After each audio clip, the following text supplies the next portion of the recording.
მოკლედ საქართველოს ჩამოვიტანე საჩუქრები მისთვის. ეხლა გაჩვენებ თუ რა საჩუქრები უნდა გადავცეთ მარკ ზაკერბერგს.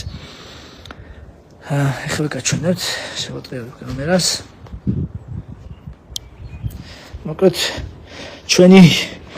ყველაზე ძვირფასი ალბათ ვეფხის ტყავსანი ესეთ ლამას ქვებში არის და თვლებში არის. ეს რა თქმა უნდა ინგლისურად ახსნა განმარტებითი რაღაც სერტიფიკატი, ანუ ესეთი ინგლისურად მოკლედ ესეთი ძვირფასი თვლები აქვს ამას. ესეთი მოკლედ შემდეგ რა თქმა უნდა და მოკლედ ეს არის შოთა რუსთაველი თავისი ნახატებით ინგლისურად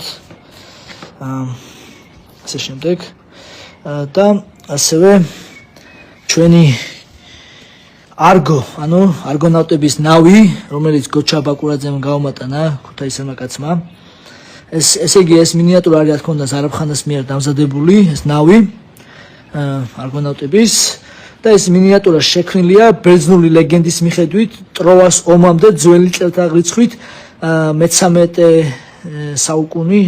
საუკუნეში, ანუ ამ გემით შემოვიდა იასონი და არგონავტები კოლხეთში ოქროს საწმისის მოსაპოვებლად, მოკლედ ესეთი რა თქმა უნდა აქ თავისი წარწერა აქვს, რომ ბატონ მარკ ზაკერბერგს ქართველი ხალხის და ამერიკელი ხალხის მეგობრობის ნიშნად, ესე მოკლედ და ასევე მოკლედ ასევე ქუთაისე წიგნი, რომელიც ეს გოჩა ბაკურაძემ გაუმატანა, რომელიც რა თქმა უნდა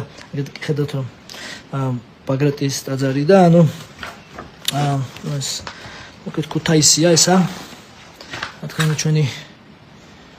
მამაქალაქი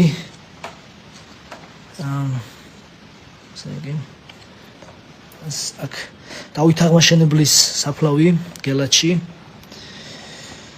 ანა კიდე გამერხო მოკლედ ესეთი მოკლედ და ანუ ეს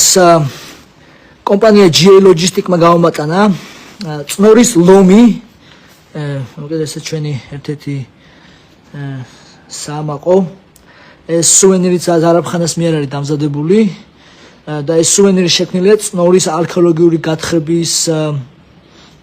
გათხრებში აღმოჩენილი ოქროს ლომის ქანდაკების მიხედვით, რომელიც ძველი წელთაღრიცხვით მე-1000 წლეული თარიღდება და მოკლედ ესეც რა თქმა უნდა საკმაოდ დიდი ზომის არის, ხო საკმაოდ მძიმეა და მოკლედ ესეთი საჩუქრები ჩამოვიტანეთ, რითაც საქართველოს ისტორიას უფრო გავაცნობ და რა თქმა უნდა ჩემი მერჩი, ტეიქდაუნის მერჩი, რომელიც რა თქმა უნდა ჩემი ლოგო მაქვს და რა თქმა უნდა ჩემ ლოგოზე ქართული დროშა და მოკლედ ესე ეგეთი ამბები. სხვა შორის ეხა დეკემბერია და ძალიან თბილი